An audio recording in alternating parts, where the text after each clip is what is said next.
Welcome to the show. My name is Joey Galvez, and I'm here with my pal Benjamin W. Morris. Ben, how are you doing, man? Doing great. Glad to be here. How you doing? I'm doing wonderful. It's been a whole entire week since we seen each other last. So before we Yeah, get into talking about these creators and their Kickstarters, how have you been, man? Did you kick off your summer pretty well? I think so. We just finished up our planting, cleaning the house, doing all the regular stuff, trying to get caught up on work. So, same old, same old. How about you? Yeah, it's been crazy. The kickoff to our summer has been taking the kids to the splash pad, and we had a little fun at the jump park the other day. Like, it's been a little while, dude. I'm tired and exhausted already, but they're having a blast. That's pretty much summer by definition when you're a parent, I think. Right, that's absolutely true. All right, guys, let's not waste any more time. Let's bring in our creators. We have HH and we have Kenneth here. We're going to talk to them both about their Kickstarters here. Before we jump in, let's before we talked about your Kickstarters. I'd love if you guys can please introduce yourself really quick and let everybody know where they can find you and the Kickstarter. And make sure to give the log line of your book as well, please. Let's start with HH. Hello, folks, comic book fans and manga fans. This is H.H. Sherman from Sigma Comics. We have a Kickstarter, and our Kickstarter features the Calico, the ultimate defender of animals. So if you guys are animal fans and you love comics and manga, definitely check out our Kickstarter. You're really going to love it because we're a company that dedicates all of our efforts to fighting animal abuse. Fantastic. I love that. That's really cool. And Kenneth, can you please let us know about your book? Yeah, I'm Kenneth. Hello, comics fans. My book is Zeta Galaxy Outlaws. On Kickstarter right now. It's about the good, the bad, and the exploited on the final frontier. It's an anti-capitalist space western.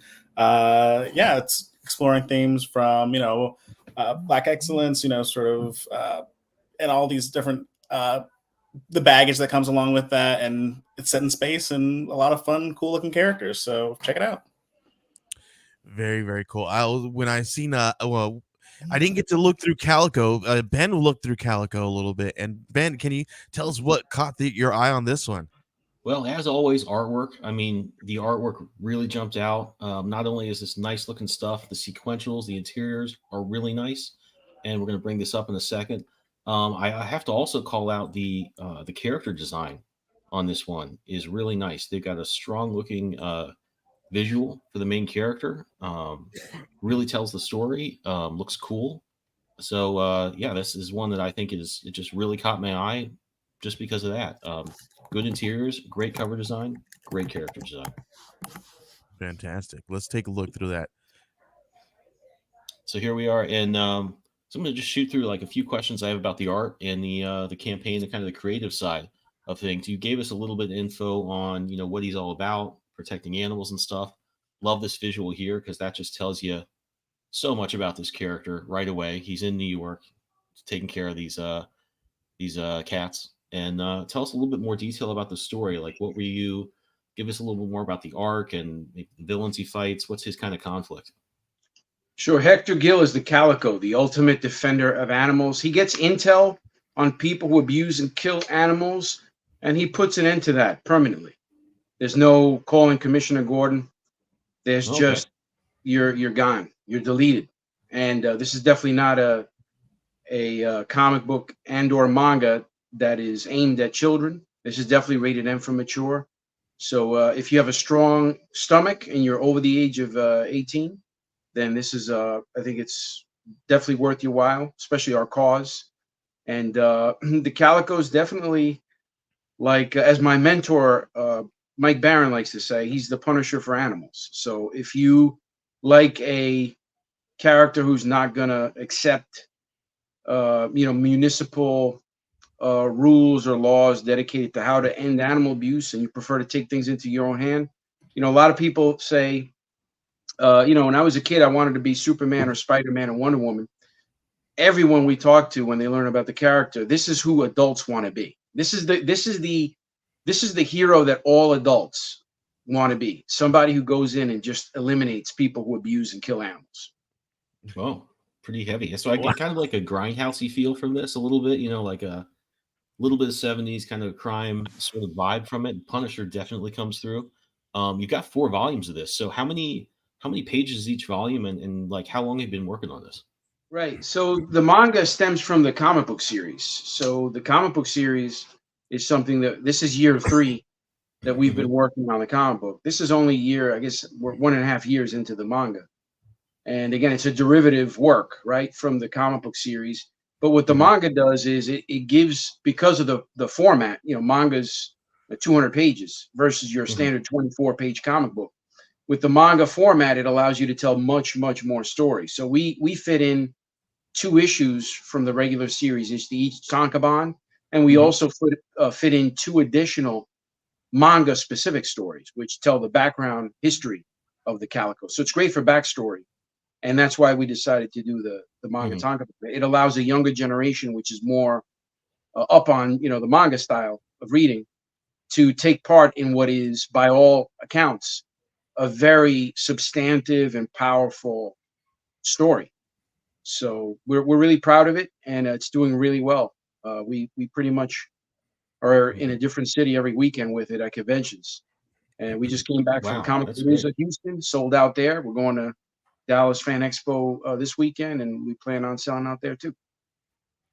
Awesome. Fantastic. Yeah, I love. I mean, just saying, like the Punisher for cats is like, or for animals. That's a killer. Like idea. Like, yeah, that's perfect. I get it, man. Who doesn't want to see that?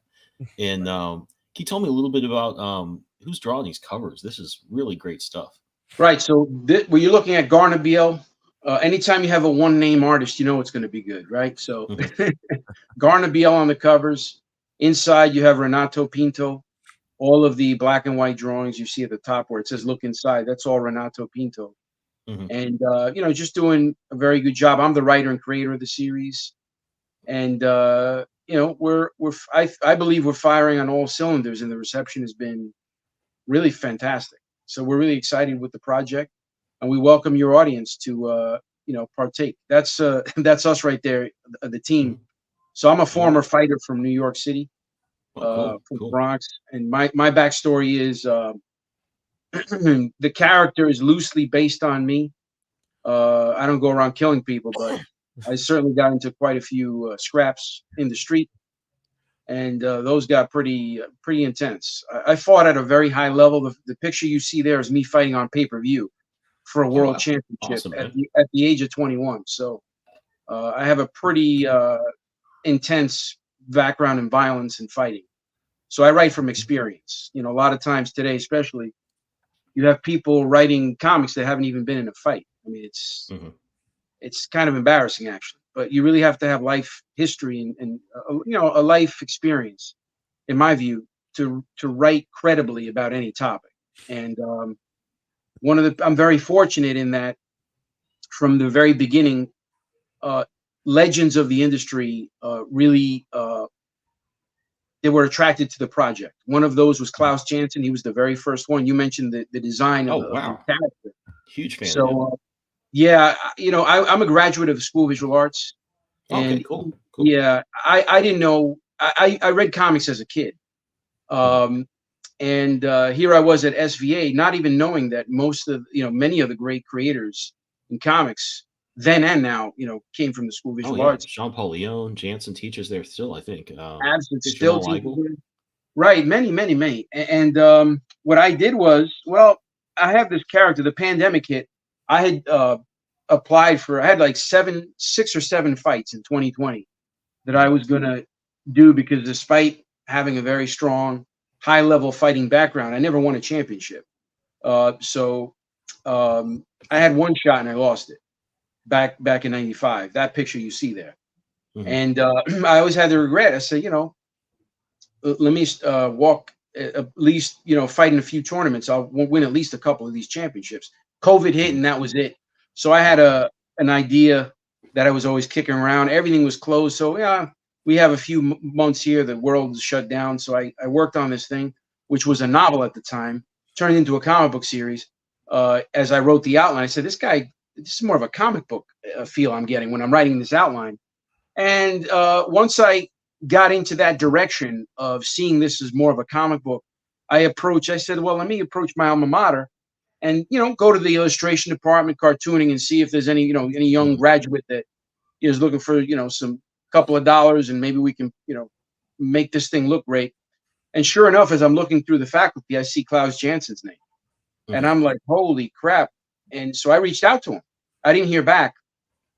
A week later, he sends me he responds, and he says, here's my cell phone number, let's talk. And for about 3 months, back and forth, he gave me so much time and guidance.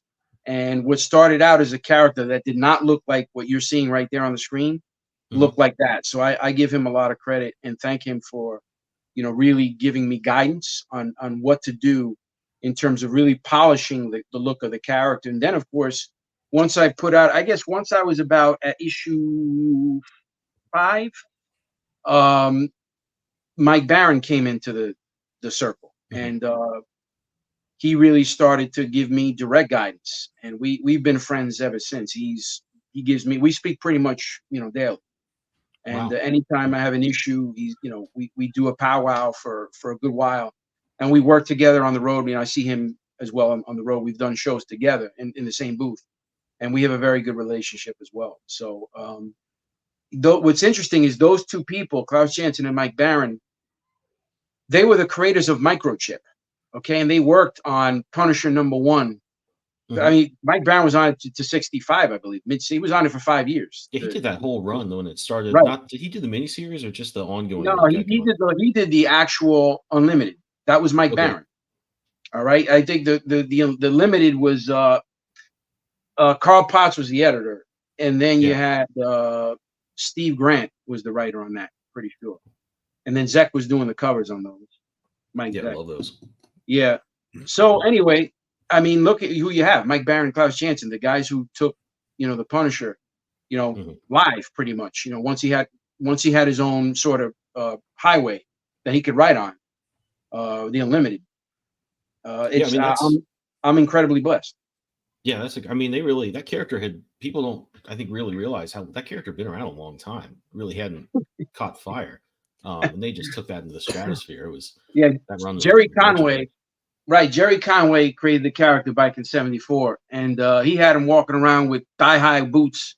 He was walking around with white thigh-high boots and zap guns, and once these guys got a hold of him, Mike Barron is, by all accounts, he's really credited by putting the Punisher on the map, because the miniseries was great, because what that did was, it was such an important thing.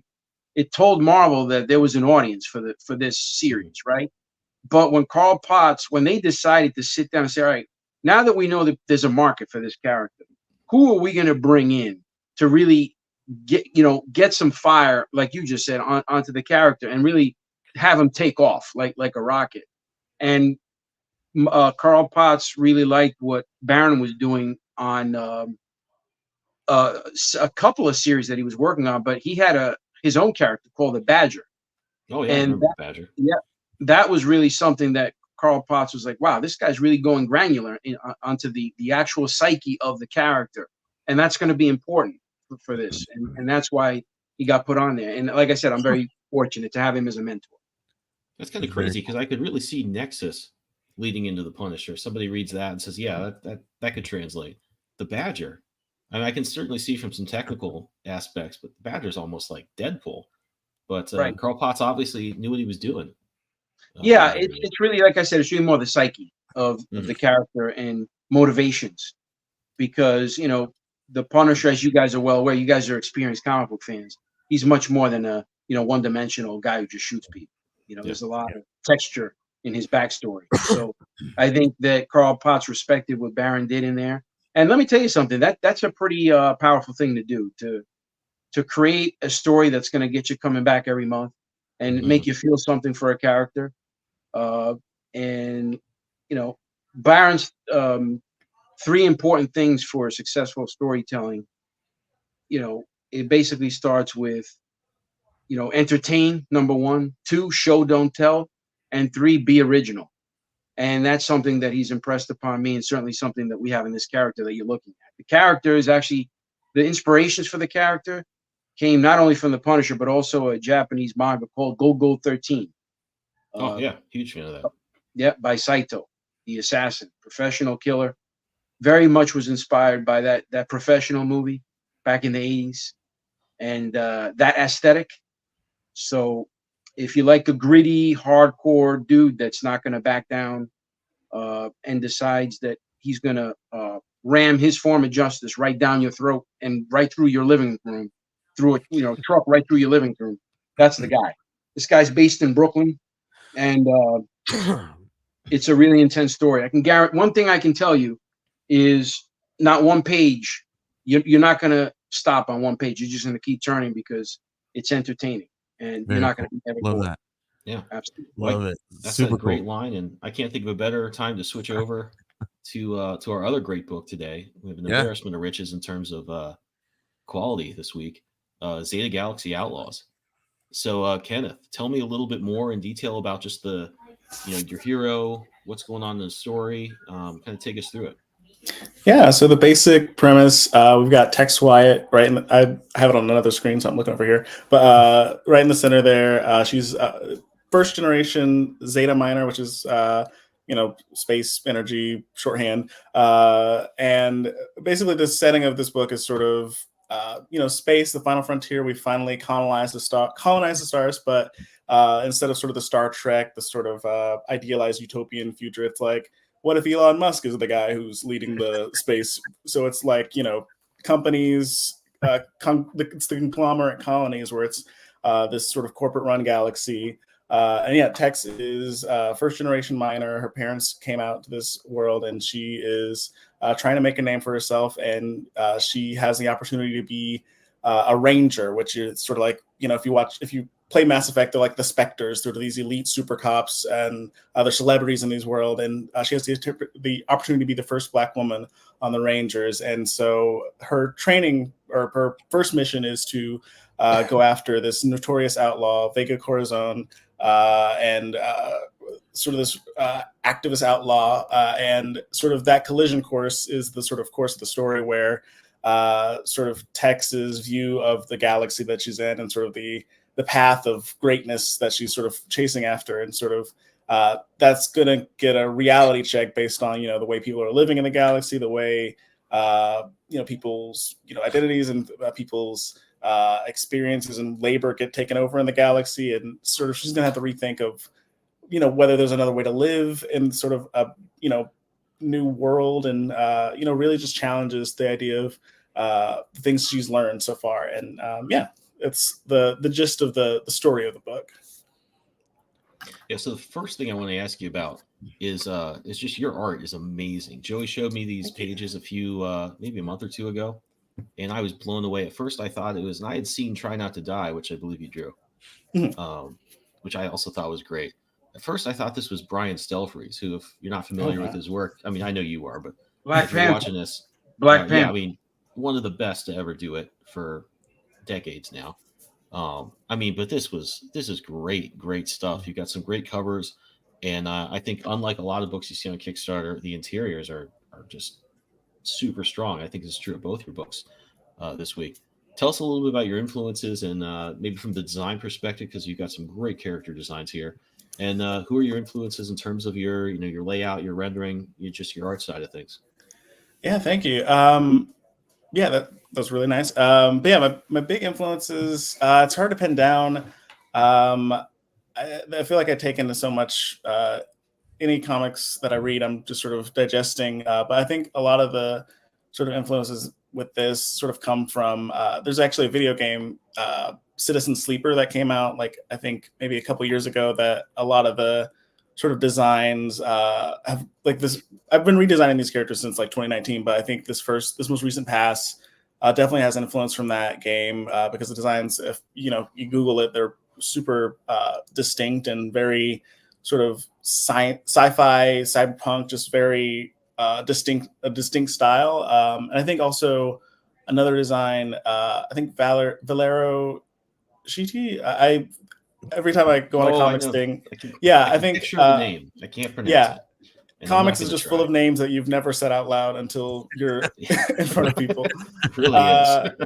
But yeah, the designs for not X-Men Red, but the sword that the sword book Swords of and X, yeah. the Hickman sort of X-Men era. Those designs were so like not groundbreaking, but like just so different from like what you would see in a superhero book, and so specifically like space age, but also like a little bit of like street fashion. And I think that was a big influence in going into these designs. But yeah, artistically, it's kind of hard to pin down. I feel like the fun thing about being the artist for myself is that I will, as the writer, I'll envision a page or envision what I want, characters look at, the acting, and then as the artist, I feel like it comes out completely different than what I imagined it. So it's sort of like I'm giving it off to an artist, but it's me. But I think overall it ends up coming like even better than I initially thought it would be. So it's always a good sort of process from there. Yeah, I mean, I love the books I get to do where I'm writing and drawing are like I can be a lot more flexible, not just in terms of like if I'm trying to draw some angle and I'm like, this doesn't really work out. Um, I can say, yeah, maybe they just don't go to that side of the room and I do something else that looks okay. And I think there's also, I've mentioned this in the show a few times, like there's a lot of things that you think will look cool and they just don't look good in like quote unquote comic book. Like if you're doing a simple style and you're not getting too realistic or Alex Rossi with it, you really need to kind of roll with that and say, with this type of artwork, it doesn't quite tell the story in the right way. And I think when you're a writer artist, you can just do that instead of having to go back to your writer and saying like, hey, I don't know about this, and then you kind of got some friction there. So that's what's really great, I think. You can always tell when your writer artist is doing the book because you're going to get some great layouts, and you're going to get things that work really well in a comic book, which this is certainly a prime example of. Yeah, thanks. Yeah, it's definitely always a good day when you realize that some scene that you plotted out that is pretty complicated, you can just sort of do a panel with like a shape, and it's like that's a person from behind. So you just eliminated like a days of work, just sort of like realizing a good shortcut. So yeah, definitely being the writer artist is always good, so you can approve your quick decisions to get through a page. Yeah, works out good. Are you coloring this as well? Yep. I'm coloring the book. I worked through. I got a couple, or not. I got in contact with a couple of color or flatters for this book, which is sort of part of the reason why I'm crowdfunding, so I can bring them back on, just sort of to make sure. Because working on Try Not to Die, which was my first full 24-page comic, doing the colors for that was really fun. But I think if I can sort of have a little assistance on the flats, it's makes it even go faster and sort of gives me more freedom to sort of try different things and not get too bogged down. So yeah, I'm definitely into the colors. I think that's my favorite part of working on these books for sure. Cool. And you kind of giving us a little bit of information about this character and kind of what she's getting into and learning about the galaxy and her kind of wrestling with the status she wants to have and maybe how that connects with what she wants to kind of person she wants to be and what she finds out there.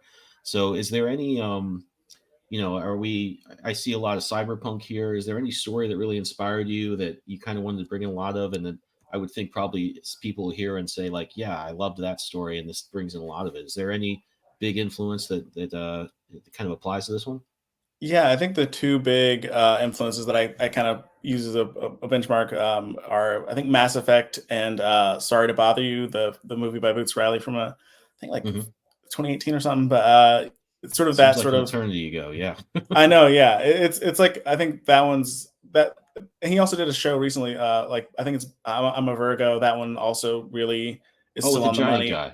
Yeah. Yeah. I think that one. I watched that. I'm like, this is kind of like what I want. Like it reminded me of like his voice is very much sort of like a thing that I'm trying to not follow exactly, but I'm inspired by. And so yeah, it's sort of mixing sort of that world building of like your Mass Effect, which I think has such BioWare games. I'm a big fan of those. They have such good world building and such good lore, and sort of definitely inspired by some of the building of that. Like sort of the Rangers are very similar to the Spectres of like being the sort of group of space cops or whatever. And yeah, I think sort of building on that sort of world building and sort of the satire and sort of poking fun at like the way people have to be in sort of these the status quo that we're in. I think sort of blending that together and sort of making this sort of unique thing, I think that's been the two big points of comparison, I think. Cool. Awesome to hear. So we usually jump into the second half of the show and talk more about what you're doing to get the books out there and sort of insights in the marketing side. But HH, since you have to leave a little early, we'll just do a quick version of that with you. You mentioned going to some cons.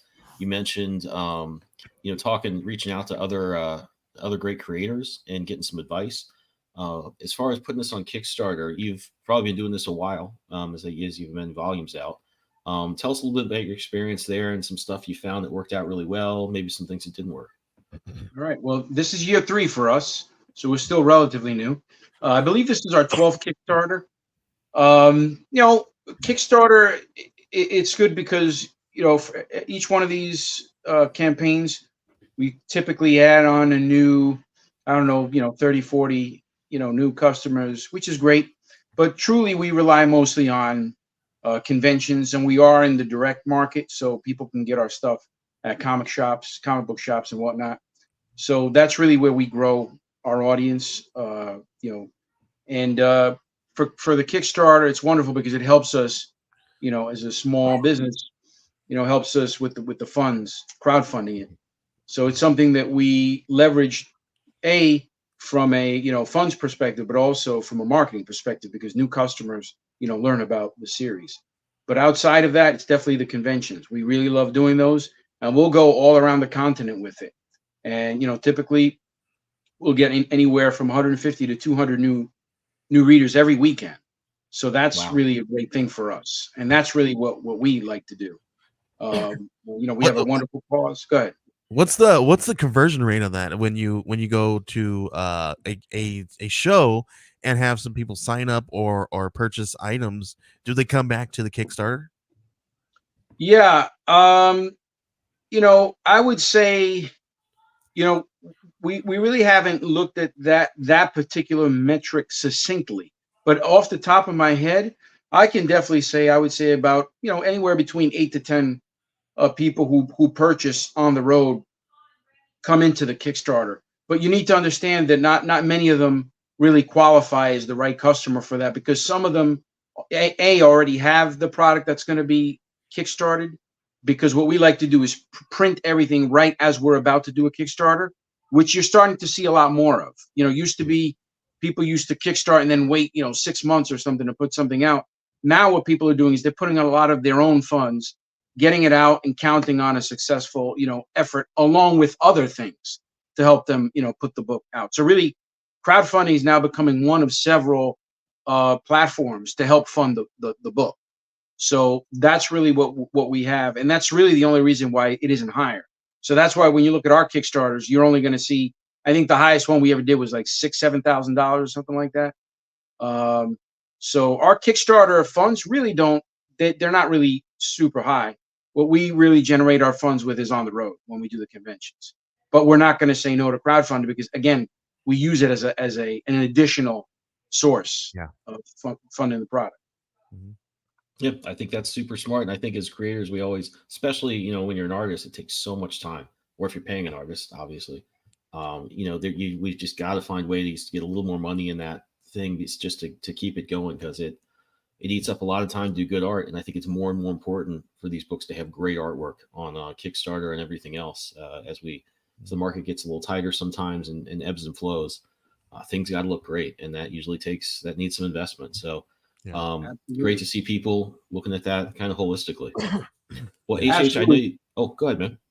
Oh, just one thing. I was just going to say that, and for us, as part of our first phase of this effort, we don't take any money for this. We are a for-profit company, but we work strictly with charities. So our thing is we're trying to, we're what's called now an ethical corporation, where we're trying to do something good and positive for society through what we know best, which is, creativity. All of us are creative artists, right? And then our passion collectively is animal rights. So we're addressing a topic while leveraging the skill set that we have. And then hopefully a phase 2, if and when we're able to reach that, which of course the positive mindset that I have always is of course we're gonna reach that. That's when we'll think about either taking profit and or taking the project to a level where many more people can then, enjoy it like an anime type thing. And that would be a very exciting time for all of us because again, we're doing it just for the love of, animals. Well, awesome. A great book for a great cause. If you're Absolutely. watching this on YouTube, link is to the Kickstarter is in the description. HH, where else can people find you online if they're interested in the book? Right. They can go to sigmacomics.com. They can go to the local comic book shop. We are in Diamond, previews catalog. So you can find us there. Local convention. If you have a big convention coming to town, more often than not, we're going to be at that convention. So really thank you, all of the people in the crowd that love comics and manga, and definitely the show for inviting me on and doing what you guys do. You guys, you really need to take a bow because you're doing something very important in comics today, as you well aware, and your audience as well. Comics isn't what it used to be, 10, 20 years ago. And it's people like yourselves that are, really heroes in the space that are giving platforms for, small entities like ours, which really love comics and trying to do something positive. So really, kudos to you guys for doing this. No, back at you. I mean, hey, we're creators too, and you've got to get the word out in this stuff. And aside from that, it's awesome to talk to people doing great books. So HH, dude, I appreciate you coming on, man, and showing off the book. It looks awesome, and it was great to hear more about it. Listen, great luck with the channel, the podcast. And Kenneth, also keep going. Your stuff looks great. Thank you. Yours looks awesome too. Thank you. Guys, Appreciate it. We're going to take a quick break here, guys. And once we come back from the break, we're going to talk a little bit more about Kenneth's book and all that good stuff. So let's go ahead and move to one of our sponsors. Click that mouse and warp into All Ages of Geek's website, your ultimate portal to everything geek culture.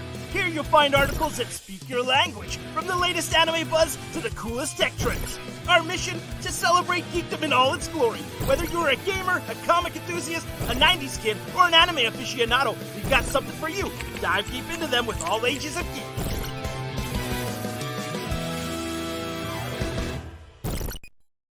Fantastic. Thanks to our friends over at All Ages of Geek for giving us that video. And if you guys are looking for some really fun stuff, and if you're bored, you want to find all kinds of really great content, head on over to allagesofgeek.com. You'll find all kinds of cool stuff. And if you're a Kickstarter person, if you're kickstarting a book, head on over there and reach out to them, because what they're doing very soon, they're going to open up interviews and content creation to Kickstarter projects, and they want to help you get the word out. So they're doing some amazing things over there. They're also hiring voice actors to do some fun stuff over there too. So make sure you guys are always following them, because they are on. They have their finger to the point. They are on point. Thank you, and they're two amazing people, amazing sisters that are creating this really fun space. So make sure you guys head on over to allagesofgeek.com. And Kenneth, man, this is the time we're going to put you in the hot seat here a little bit. We're going to talk to you about crowdfunding this thing, but more to the marketing side of things. So number one, let's talk to you a little bit about how you kind of structured these different rewards and what you're gonna do with this thing. Yeah, I think, let me pull back up the sheet. But yeah, rewards. I feel like we went, not too breaking the mold. I think they're pretty straightforward in terms of, you got the book digitally, you got the book in print, and we got two great covers. I'm really one of the exciting things about this project is that, and what I learned from Try Not to Die is that comics are more, even though I do write and draw myself a lot, comics are really fun when you can bring other people into the mix. I have this with getting in contact with our editor and getting in contact with our letterer. That's all been an effort to make the project better, and that extends to the variant covers that I reached out to Marcus Jimenez from Dauntless.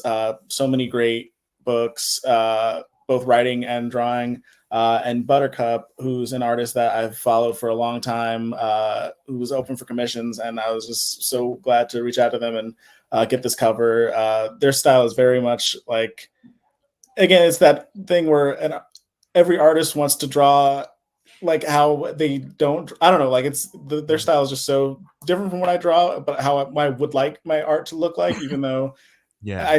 I'm on a different train, but it's so cool. We, And yeah, we so we got a question from BMD Nerd. Looking at the art had me wondering, is this more sci-fi or cyberpunk? that's a good question. It's a little, there's a mix of both in the mix. It's, space, which is I think more of the you get more into the sci-fi realm, but there's definitely sort of a bit of a cyberpunk vibe in terms of Yeah. you get a little bit more of the uh, I think it's not got some really great elements. You got sci-fi, you got cyberpunk, you got some western. Like yeah. it's like you think that those three wouldn't work, but man, you really got this one working. Yeah, I mean, it's definitely like again the influences on the sleeve. Cowboy Bebop was one of the influences, which sort of does that sort of mix really well. And I think the original concept came out of sort of like it was a writing for TV class, and uh, uh, I used Firefly as sort of like a jumping off point of just I sort of feel like that. I why feel that. like that being like one of the space westerns people point to, and like Yeah. there's since then there's been like a genre of like revisionist westerns, and I'm like, oh, what's the revisionist space western look like? And so sort of Yes. taking those little blends of cyberpunk, western, and sci-fi, just in sort of putting them through different lenses. I think that was sort of the very beginning of the project for sure. Yeah.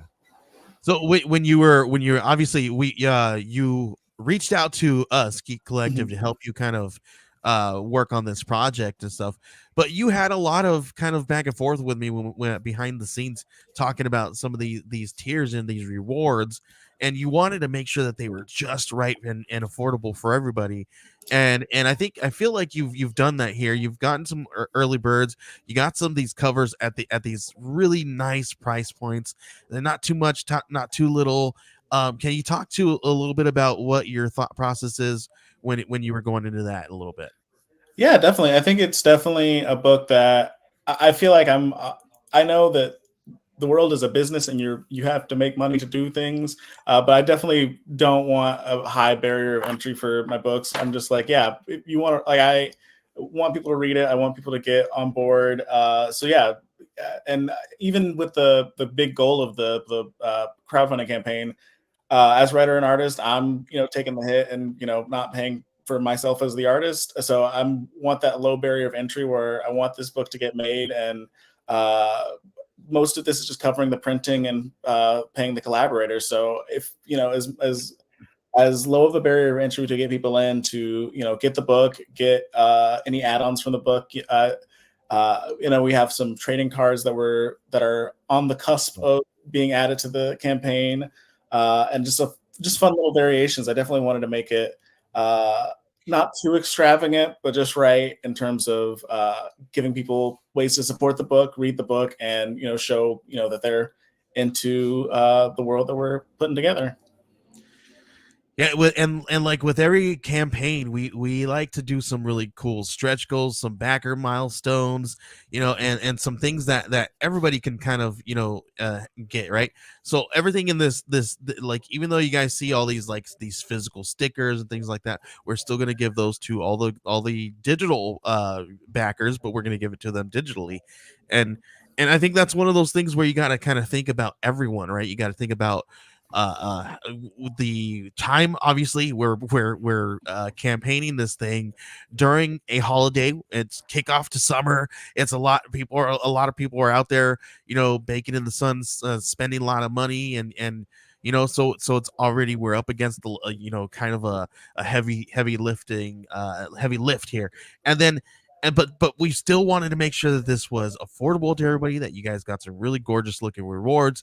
Those trading cards, Kenneth and I are actually back and forth. I just saw his message earlier today.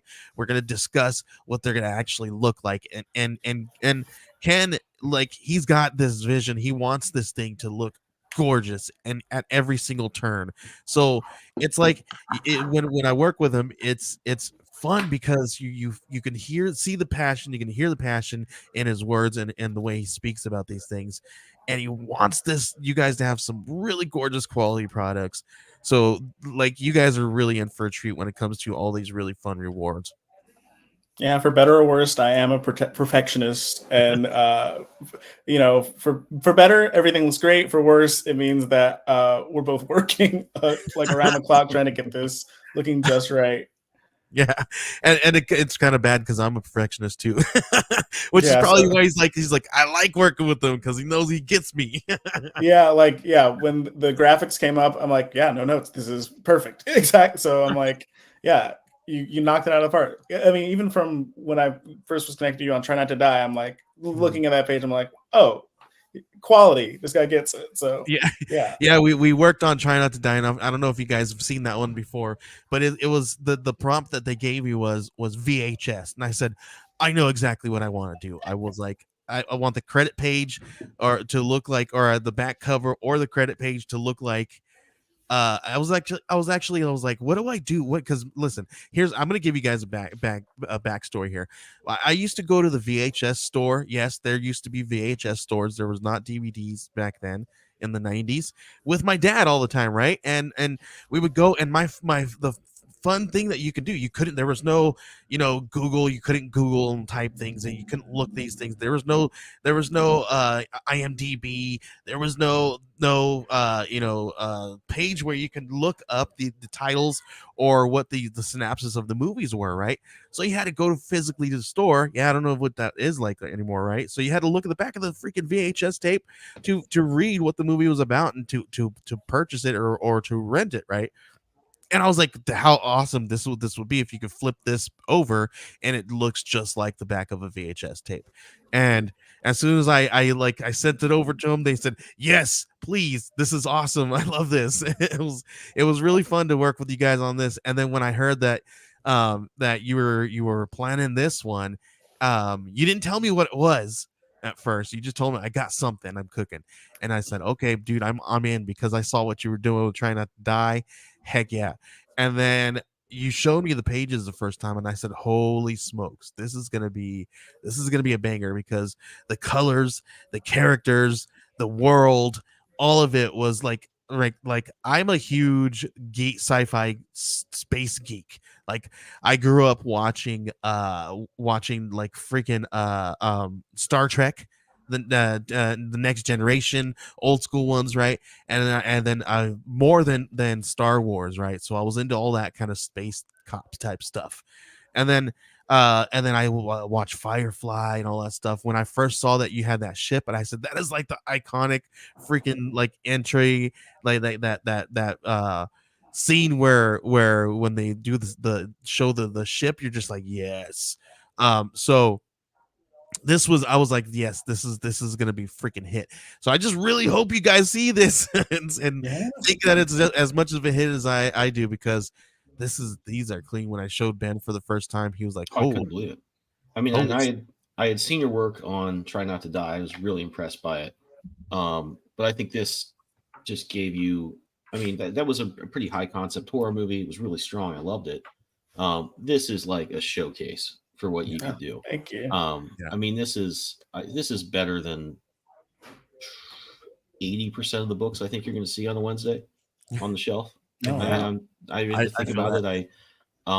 This is just strong stuff. The design is great, and not to get back too much into the creative side of it, but I think what you kind of did that's worked out really well is what Joey is describing. If you like that stuff when you were a kid, if you love Cowboy Bebop, you love Star Trek, you love westerns, you love sci-fi. The first images I saw of this completely told me what this was going to be, and I mean, you kind of described it in a lot more detail, but I'm also like, yeah, no, I got that. I got that in like 2 seconds. And I think that's another really important thing beyond the real technical stuff of planning things out or playing out your campaigns or putting together your actual graphics on the page is just making sure your covers and the artwork you show off is the right stuff that just tells people right away, hey, what are you into? This is it.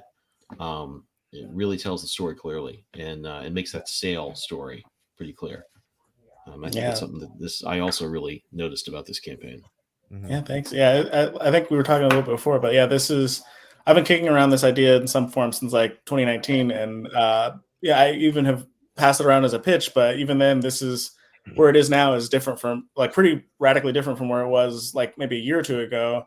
in terms of just artwork and just story structure, because I definitely have just been, it's something I care about so much where I'm like, this has to be perfect. And I think, I mean, there's always going to be notes that only I know. So I won't share these notes that I have for myself, but it's definitely, I think, better than I could have imagined when I first came up with the idea. So I'm pretty happy with where it's at right now. And I'm He's like, excited. do better here. Don't draw her fingers that way. Yeah. Listen, you got some really great price points. I want to go over the price points here a little bit on the side scroll. You got $5 digital, which is just the digital itself, and then you got an $8 digital deluxe, which you're gonna get some behind the scenes. You get we got a PDF copy of Try Not to Die. So the book that we were talking about, guys, you guys get to get that one there in the digital deluxe. That's right there, getting that one.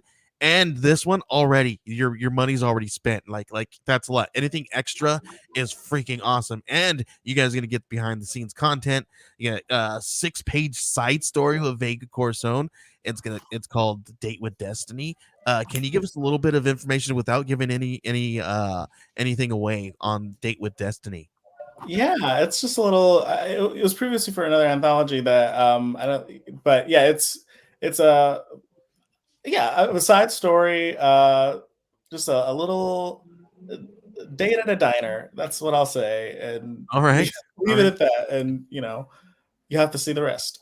I love that. I love that. So you guys get that, and everybody after the digital deluxe tier gets that for free, because everybody in this at a physical level is going to get the digital deluxe for free. And so that's fantastic, which means you're only going to spend $12 if you get cover A, 14 bucks for cover B, 15 for cover C, and then you get Try Not to Die and cover A at $20 in the physical. And then 35 for all 3 issues of this, or 3 covers of Zeta. And then you got a retail package, which is cool. If you know some retailers out there, please let them know that they can grab some of this. We all love to see our books in the shop, so that's fun right there. And then you can get all 4 for $45, which is a steal. You get all 3 covers of Zeta plus Try Not to Die. That's the one I'm gonna get. And they got this big shot bounty hunter, which is you get to be drawn in the book. Tell everybody what they get. They're gonna get drawn into the 2nd issue. Yeah, 2nd issue. There's no spoilers, but there will be bounty hunters, or I think freelance, very gig work, big gig, just a little gig economy riff of bounty hunters, and they will be going after our protagonists, and you will be drawn in as one of the, I guess, unlucky people who have to go up against them. Maybe lucky. I won't spoil if they get caught or not, but it could go either way. But you may or may not have a death scene. yeah. So that one's fun. That's awesome. So that one's pretty affordable right now. I think you have a do we still have a early bird on that one? It doesn't end till I think today's the last day. Yeah, right? I think it might be gone, or it's gone. The early bird tier on that one is gone. So that one's 150, guys. You guys get to be drawn in there, and you also get all the things that you see in here. You get to get all the books and be drawn in the book, and all the fun stuff that comes with this campaign. So fantastic. Listen, there's not a lot of tiers, not a lot of money, and it's all super affordable. Gorgeous looking book, gorgeous, great story, and you get a chance to be in the book. Why not? Heck yeah. Try it out. I love this, man. So give us one last 30-second pitch, or your elevator pitch, your log line of this book really quick, and then if you're cool, you can stick around. You don't have to. Ben and I are going to talk a little bit about some of the other books that we got that are out there right now, and then talk a little bit about his work, and then we're going to finish out the show. Can you please let us know a little bit more about this book? Yeah, I mean, the plan is for 4 issues. This is issue 1. Is this what we're crowdfunding? It's sort of the opening the doors to the wider world. We meet Tex, we meet Vega, and we meet a couple of their compatriots slash associates. We've got on the cover of the book, I don't know if he's been introduced, but that's Dev Camp, or I think Dev Campbell's the guy, the name I landed on. He's the pilot of Vega's ship, the one that ship you see flying across. He's the one driving it or flying it. And yeah, so you'll meet him, and you'll meet Tex's benefactor, Hector, as I'll just leave first name for now. And he's the one who's sort of bankrolling her cybernetics and is very eager to get her to catch Vega. And you have to read the book to find out a little bit more about why and how and who, what, and all the rest of the questions. But yeah, it's a lot more. This first issue has a lot to chew on, but there's going to be even more mysteries, excitement, and adventure going forward. So we got to make this one first. Totally feels very Cowboy Bebop. I love it. Like, listen, recently I started watching rewatching the live action Cowboy Bebop again, and I'm just like, oh, it captures so much of the anime's feeling. Like, I'm not a manga anime guy, really. Obviously I like the old, like this one, Akira, right? So it's like I love those ones, but it's like I can't get into the new ones. Whatever, I'm weird, but I was just like, oh yes, this is awesome. This needs to be an animated movie. This needs to be a manga. This needs to be everything, all the things. We need more of this because it's gorgeous. I need a cyberpunk helmet of Vega's helmet. Yeah. I need a cosplay as Vega, as a gender bender of Vega, because that's freaking awesome. This character. Let's one more time let everybody know where they can find this one on Kickstarter and all that good stuff. Yeah, it's on Kickstarter. You search Zeta Galaxy Outlaws #1. If you want to be very specific, you can do an anti-capitalist space western. That should take you right to it. I believe there's a special Geek Collective shortened tag somewhere. Yeah. It's Geek Collective it's geekcollective.net/Zeta. That's ZETA. Yeah, and if you want to follow me, I'm pretty much Disaster Laster on all socials. Where we'll definitely be posting more about this book, and maybe there'll be some behind the scenes, maybe there'll be some fun, just little tidbits to keep you entertained along the way as we get this thing funded. Heck yeah, this is fantastic. I love this. Great character design, great story. You guys are in for a treat. Ben, what else do we have that's going on? Then we have one more that's live right now, right? We have one from our friends Oneshi Press that was here a couple weeks back, right? We have Mr. Guy Zombie Hunter. Yeah, this is a great book, super funny. If you're a fan of Deadpool, you're gonna like this one. This is just a really good book. A lot of wall breaking, a lot of fourth wall breaking. Yeah, and it's done in a really fun way. This is actually one when we were talking about a few weeks ago. Reminds me a lot of Cowboy Bebop, and you've got a lot of tonal shifts. It kind of goes through different genres. There's touches of horror. There's lots of reoccurring characters. It's just like a really fun world to visit. I also did cover for this one that you can grab. So really excited for people to get to see that. It's the main cover, I believe, for the book. Him fighting some dinosaurs made of cheese, which no one has ever asked me to do before now, surprisingly. I was going to ask, how fun was this to do, Ben? It was fun. I was a little worried about drawing. I'd never really drawn dinosaurs before. I was never a real big dinosaur kid. Dude, that looks badass. But it worked out okay. And I did kind of get into a point where the interior art, they mention it's cheese. And it kind of looks like gooey nacho cheese you get at like a hockey game, which works when you say it. But I'm like, on the cover, it's got to be clear. So at the last minute, I came with the idea that you just saw the wedges of cheese coming out of the pterodactyl, and that saved my bacon at the last minute. So that's hilarious, and it's on point with like the satirical nature of this book too. When you sliced up the cheese and it comes out sliced, and it's hilarious. and the entire book's hilarious. It's it really, any genre of sci-fi, you're going to find something in there that's totally your jam.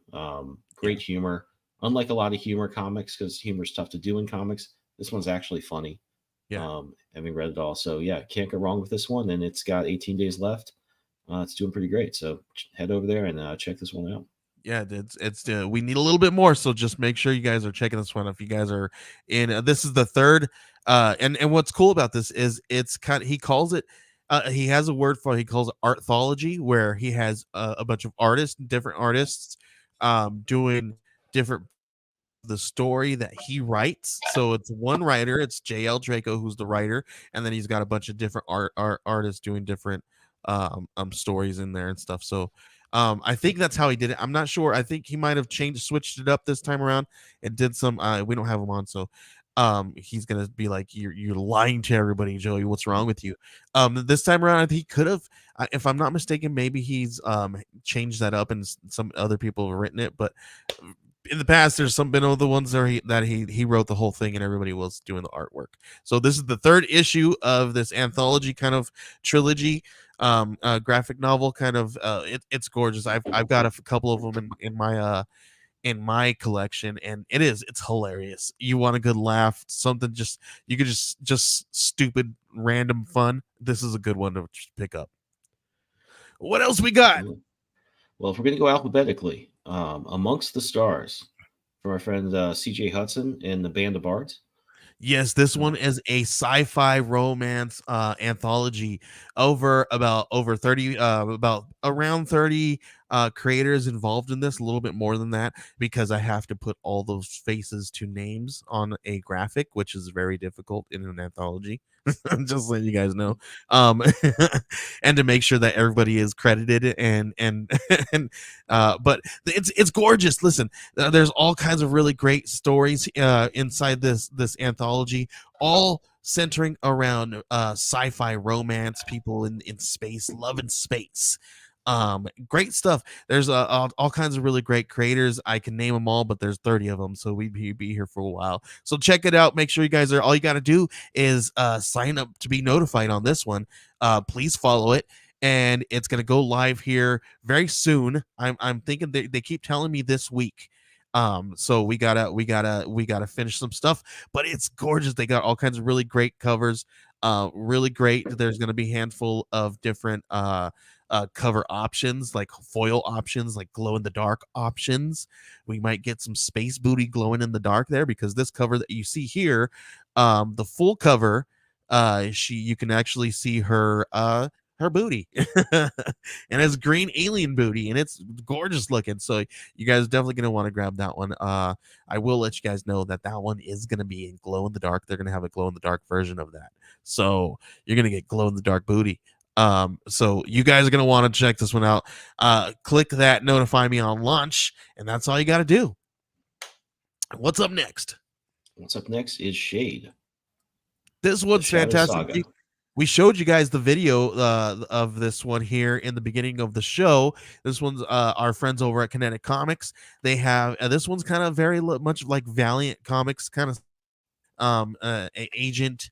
You get this this impression. I don't want to give a little bit of too much away, but you give this kind of Bloodshot kind of style transition, I feel like. That's all I'm going to say about this. I don't want to say too much because it's going to give things away. You're definitely going to want to read this one. Like, if you like Bloodshot, Ninjak, right? Like, what else are we thinking, Ben? Yeah, no, that totally. Ninjak is the one that comes to mind. And oh yeah, like Valiant. The reason it reminded me of Valiant is it's Valiant characters were always very, very superhero-y. You hit those beats, but they grounded it a little bit more aggressively, I think, than your Marvel, your DC, your Image stuff. Yeah. And so you've got something that's a little more realistic in its action, but you've also got all the iconic looks. We're gonna say it, just Porky Pig and not try to say that word. All the stuff you want in superhero comics, all the visuals, all the special effects, that's there. But you've got some grounded stakes, you've got grounded action, and that's what I really liked about it. Yeah, and then Kinetic Comics is actually, they're going to be presenting Danger Squad from our pal Eric De Silva. This one follows a handful of middle school kids. And this is kind of like your all ages book here. And think Scooby-Doo meets Stranger Things. So a handful of kids, they live in this town called Fish Valley, and and there's just a bunch of weird things that happen. They find out that there was another group of kids, possibly people that they know, that were part of a group called Danger Squad, and they just unraveled mysteries. And we're gonna find out that these kids might be following their footsteps and unraveling some of these weird things that's been happening in their sleepy little town. So you guys are definitely going to want to read this one. This is all ages, all like, it's fun, but it's not like one of those, all ages books where it's like, lame. I don't want to say that because I love all ages books, but it's not like it's not your kid's book, right? Adults are gonna want to read this one too because it's fun. It's the artwork looks really great. You're just it's gonna be really fun to read this one. So make sure you guys are notifying yourselves when this one launches as well. What else do we got? I think there was a couple more, right? I am not sure which other ones we have. I think that's everything I had on screen. Is that everything? Let's see. I think that might be everything with a link. I'm gonna pull it up and see because I am not prepared. We got that one. We got Kinetic. We got Danger Squad. I think that's it for right now this week. We're gonna have a couple more in pre-launch. We have Unbroken from Dauntless Stories. That one's gonna be coming very soon. They do have a pre-launch link for that one as well. So we'll get that one to you guys soon. But check that one out. Unbroken from Dauntless Stories. Right now, they also have a couple of things that they are launching over on Greenlight as well. So they're doing amazing things. I work personally with Marcus and Brent over at Dauntless. They work with us over at Band of Bards, and I see some really amazing things that they're doing in the background, guys. Like you guys want to talk about some of the most hardworking creators, Marcus Jimenez and Brent. They really have their finger on the pulse when it comes to this stuff. Marcus pumps out these books, man, like nothing. You guys are like, woo, where does this guy got the time? So if you guys are looking for some really great artwork and some cover work, maybe I'm not sure if he's taking on interior work right now, but if you guys looking for work, he's hireable. So make sure you guys check it out. Kenneth hired him to do some stuff. And he killed it. Killed it. And he, I saw some of the preliminary stuff that he behind the scenes when he sent it to me. He's like, I got this idea. I think it's gonna work. And like, dude, he knocked it out of the park. All right, I think that's it. Sorry, I was taking a drink. It got weird in the moment. It got awkward. Sorry. Thank you guys. Thanks, Kenneth. It's been a blast hanging out and talking with you, man. Yeah. Before we go, we want you to kind of give another quick little pitch. Let everybody know where they can find you and the Kickstarter, please. Yeah, you can find me at Disaster Laster on Twitter, Blue Sky. I just got the Kara thing. I haven't followed anybody on it yet, but I don't even know what that is, dude. I'm like, everybody's like, happened hey, like today. Follow me. I know. I've been sighing. I'm like, I don't know if I can do another one. But No, I got my name. I got my username. But yeah, can you do mine? I'm just gonna have you do mine, bud. But yeah, Disaster Laster on those, and also Instagram. And you can follow the project Zeta Galaxy Outlaws on Kickstarter, geekcollective.com/Zeta. Yep. Right. Geekcollective.net/Zeta. Gotcha. And yeah, check out the book. We also have that link in the YouTube description as well. Yeah. You just scroll on down. Yeah, dude, somebody took my .com, so I'm just like, ugh. And then I tried to buy it, and they're like, yeah, $10,000. I said, you're crazy. It's not happening. That's cooler, I think. I think so, too. .net is way cooler. It makes me feel edgy, right? Yeah, like you're hack the mainframe. You're a hacker, a little bit. There you go. There you go. It's edgier. We're gonna go with that. Yeah. Thanks, Ken, for hanging out with us, man. It's been a blast. Listen. I love working with you. It's been super fun and exciting to kind of see everything happen behind the scenes. We're gonna get you guys some really good looking trading cards very soon here. We're gonna discuss some of that stuff behind the scenes, and we're gonna reveal those to you guys very soon. And I'm telling you, they're gonna be gorgeous. Yeah, I'm gonna send you the line work. What's that? I'm gonna send you the line work on your DMs right after this. Ooh, yeah. I'm excited to see that. Very cool. And then we're gonna get those pumping out for you guys, and make sure you guys are checking out because we got a bunch of fun stuff like lined up for you guys with this thing. So stay tuned. Ben, I don't think I've got anything else, man. You can just find me at Joey Galvez 1984. Where can they find you, sir? You can find me on Twitter at Benjamin W. Morse, and a few other things out. I did a variant cover for Granite State Punk, which is probably going to launch this week. Kind of a retro throwback to the first Captain America cover. So just do a search on Kickstarter for Granite State Punk. You should find this one. It's I think volume 3 of the series, but it's a fun series and it was a really fun cover to do. And the other thing I got in pre-launch is my comic Cobalt Crisis. This is basically a combination of Crisis on Infinite Earths with sort of 1940s comics. So if you're a fan of that pulp atmosphere, but you also like the epic world-shattering kind of continuity stuff that you get in those big crossovers like Secret Wars and all your DC Crisis stuff, you're going to love this one. So head over to Kickstarter or the link tree that's in our show description, and you'll see all the stuff I'm working on. Links are just lined up right there. Fantastic. Yeah, that one I love. A lot of Ben's work. This one's really fun. I was a huge fan of his Scarlet Twilight series, and you guys are definitely gonna want to check this one out because you're gonna get some more characters, some more world. Like it's gonna be earth shattering, world shattering. So make sure you guys check it out when that one comes out. Thanks. Very cool. That's all I've got. I don't have anything else. Ben, I guess you can hit that button and get us out of here.